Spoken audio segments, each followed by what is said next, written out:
what if I told you that the greatest name in human history has been hidden from you? A name so sacred that it was boldly written for over a millennia, but replaced by titles and the names of idols. Today we uncover the truth about the name of Yah and why it's more important than ever to call upon him by name. What is up, beautiful people of the YouTube? It is your boy Yedidiah from True Light Chronicles, back in here with another episode, and I so appreciate you all greatly for joining me on this discussion video. As you can tell, it's a different format than the normal AI videos, and I still plan to produce more, but this is something I really want to get out. On this discussion topic, we will be using historical as well as biblical facts to help build our case, as well as making sure that we break it down from a very basic and logical understanding that is easily understandable by everybody. All right, let's dive in, baby.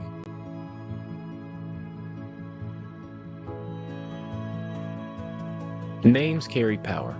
They define identity, establish intimacy, and command respect. Across cultures, names are preserved with care. This is especially true for the names of the gods within these cultures.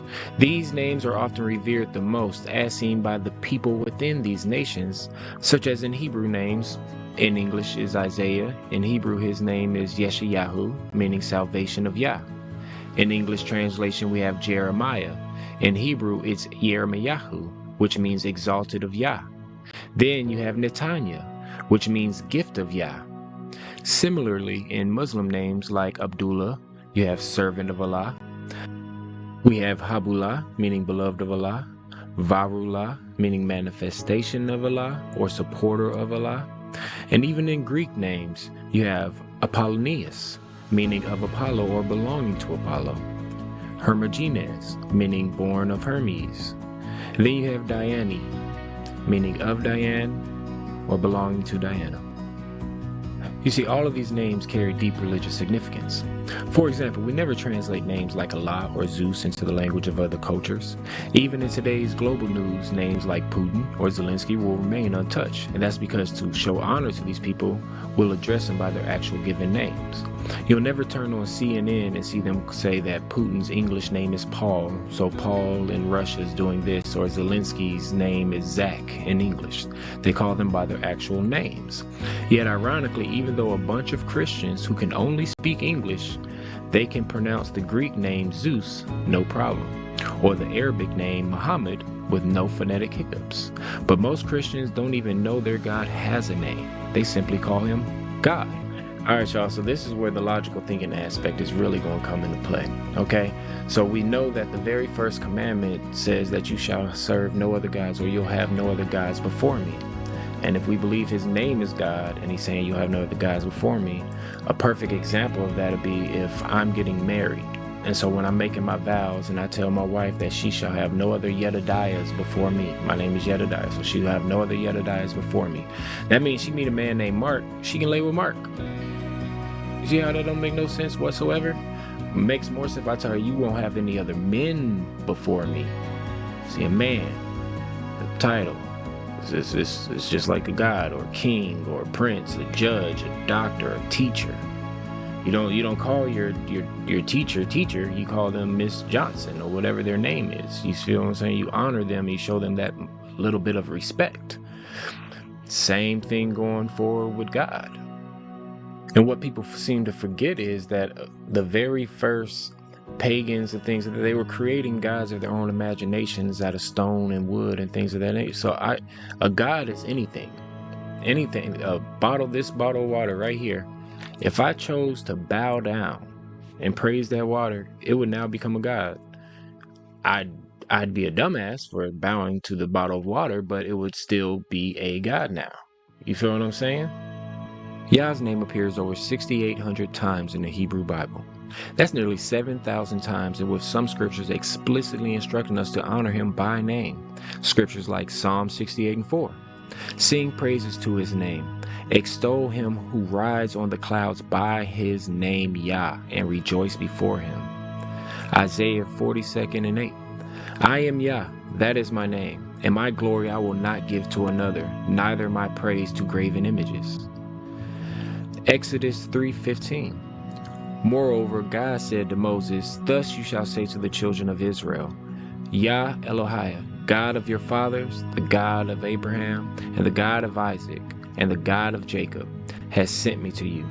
This is my name forever, and this is my memorial to all generations.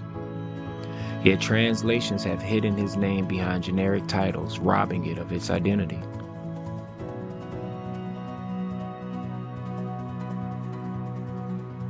So commonly today, the word Lord is often used to replace Yah's name.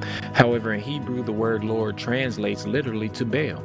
Baal was a prominent false god who opposed Yah and constantly led the Israelites to sin against him.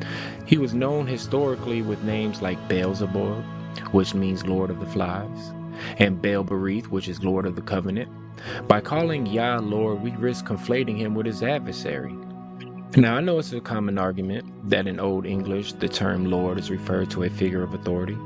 And while this may be true, in English, a Lord is not the highest authority. A king is above a Lord. So is your God not viewed as your highest authority? No, I think it's something more than just the English definition. Because you see, Hebrew predates this context, and Yah's identity as the God of Abraham, Isaac, and Jacob demands Hebrew definitions, not Western interpretations. To substitute his name with Lord is to diminish its sacredness as well as call him the name of his enemy. So question, how likely is it that this is just a random coincidence? Or is there possibly that there's something else going on? According to 2 Corinthians 4:4, it says, "Whose mind the God of this age has blinded, who do not believe, lest the light of the gospel of the glory of Christ, who is the image of Yah, should shine on them." Who's the God of this age? Well, according to the Messiah, it's Satan. In 2 John 12:31, it says, "Now in the judgment of this world, now the ruler of this world will be cast out." The ruler of this world. 3 John 14:30, "I will no longer talk much with you, for the ruler of this world is coming, and he has nothing in me." So now we know that Satan is the ruler of this world. He's the God of this world. And so if he's already the God or the king of this world, what else does he really want? Well, according to Isaiah 14:13 through 14, it says, "For you have said in your heart, I will ascend into heaven. I will exalt my throne above the stars of Yah. I will also sit on the mount of the congregation on the farthest sides of the north. I will ascend above the heights of the clouds, and I will be like the Most High." So taking all of that in, and just thinking logically with our brains, that's it. Do you think it's a mere coincidence that Lord just happens to mean Baal, i.e. Satan?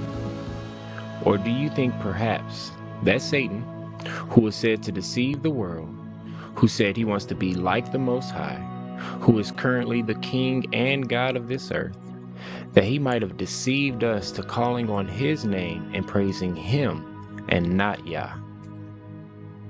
Jeremiah 23:27 says, "They think the dreams they tell one another will make my people forget my name, just as their ancestors forgot my name through Baal worship." What did he say?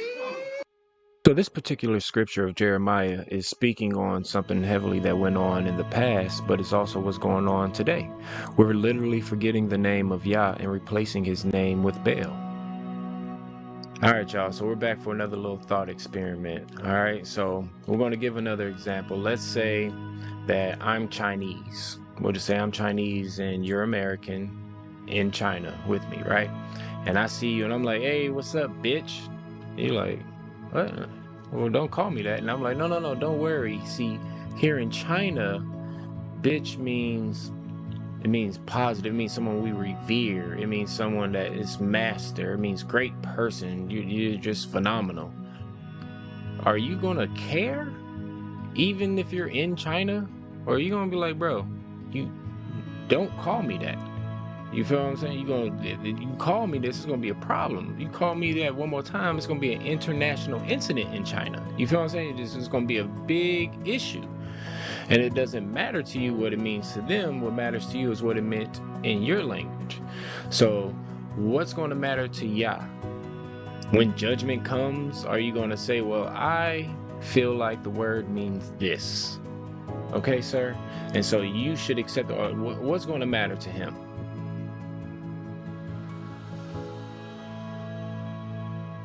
Between the years of 167 through 160 BCE was the Maccabean Revolt.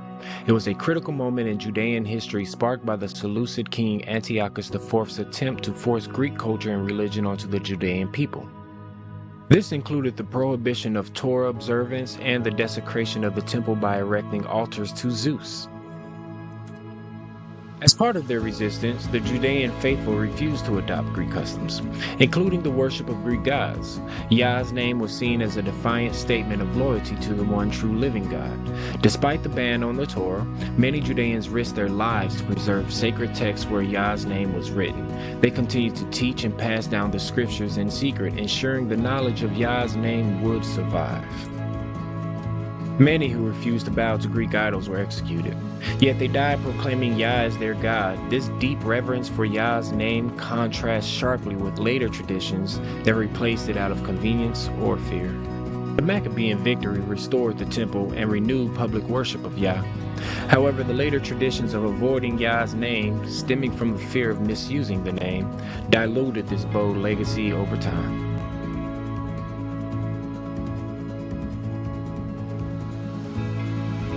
So around 3rd century BCE, Judean leaders began substituting Yah's name with Adonai, which means master.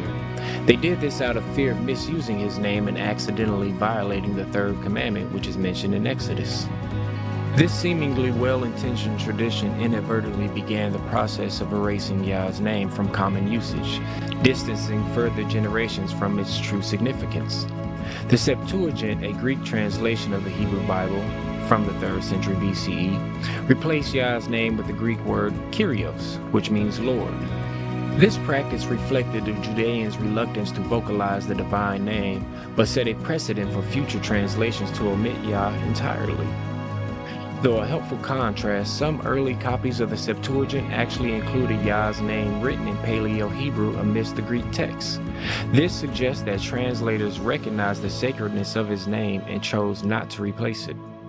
During the Middle Ages, Latin translations like the Vulgate followed the Septuagint's lead, using Dominus, which also means Lord, in place of Yah.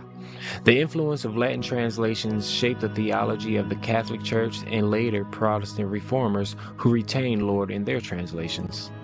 Reformers such as William Tyndale and Martin Luther sought to make Scripture accessible to the common man. However, they retained the substitution of Yah's name with Lord in their translations. And while these translations restored access to the Bible, they perpetuated the erasure of Yah's name, cementing it in Protestant theology forever. In the 13th century, a Catholic monk named Raymundus Martini combined the consonants of Yah's name, Y-H-W-H, with the vowels of Adonai, creating Jehovah. This hybrid word gained popularity despite being a linguistic error, and it became the standard in many early English translations such as the Tyndale Bible. Scholars would later recognize Jehovah as a mistake, but it still persisted in English-speaking Christian traditions, further distorting Yah's original identity. Now, mind you, we have an entire group of people who call themselves Jehovah's Witness, and Jehovah is a made-up word from a man named Raymundus.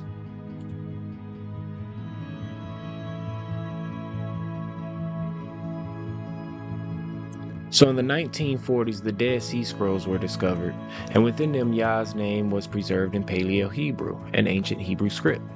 Scribes ensured his name stood out, often writing it larger or darker than the surrounding text. The Dead Sea Scrolls showcase powerful examples of how Yah's name was given unique prominence within the manuscripts.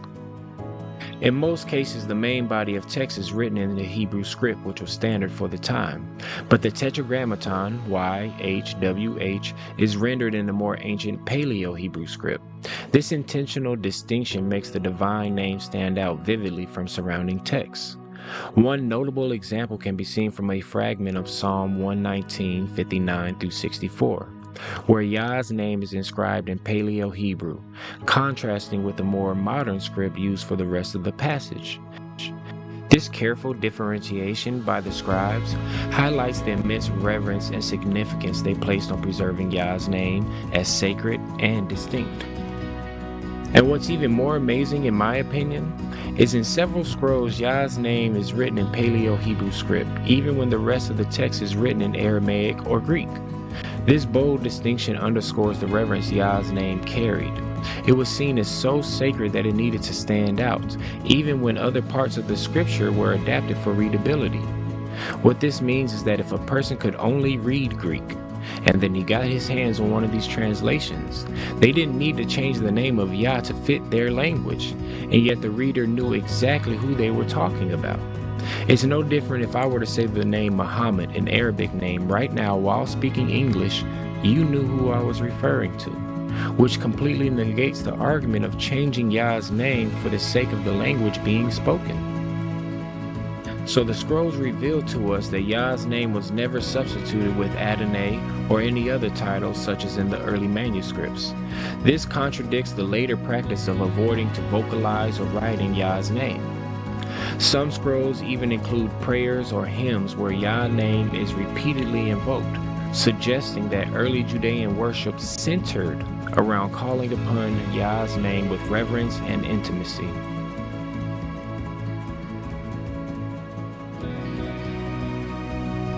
And so when we use Yah's name, it restores the integrity of Scripture and honors His command to call upon Him by His name.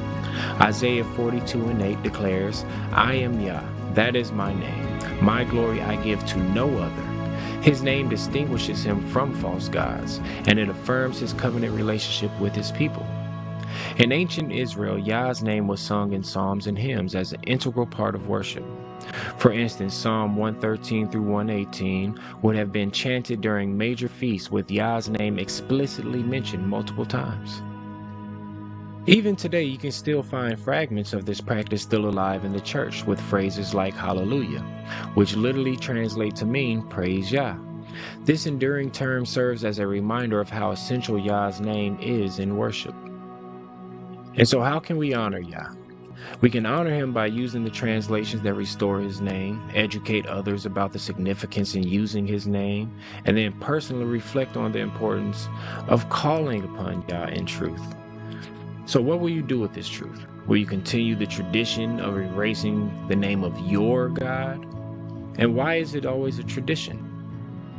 It's always the traditions of man causing problems. According to Matthew 15, 1 through 9, then the Pharisees and scribes came to Yahshua from Jerusalem and said, "Why do your disciples break the tradition of our elders? For they do not wash their hands when they eat." And he answered them and said, "Why do you break the commandment of God for the sake of your tradition? For God commanded, honor your father and your mother, and whoever reviles the father or mother must surely die. But you say, if anyone tells his father or his mother, what you have gained from me is given to God, he need not honor his father. So for the sake of your tradition, you have made void the word of God. You hypocrites! Well did Isaiah prophesy of you when he said, the people honor me with their lips, but their heart is far from me. In vain do they worship me, teaching as doctrines the commandment of men. Or, will you stand firm in the truth and honor your God, Yah, by calling upon his name? Zephaniah 3:9 foretells, then I will restore to the people a pure language, that they all may know and call upon the name of Yah. Alright, that's the end of the video for tonight. I appreciate it if y'all made it to the very end. Make sure you leave a like, comment, subscribe, all the stuff that the YouTubers say, because, well, I need it. Anyway, y'all willing, I'll see y'all in the next video. Y'all take it easy. I'm out.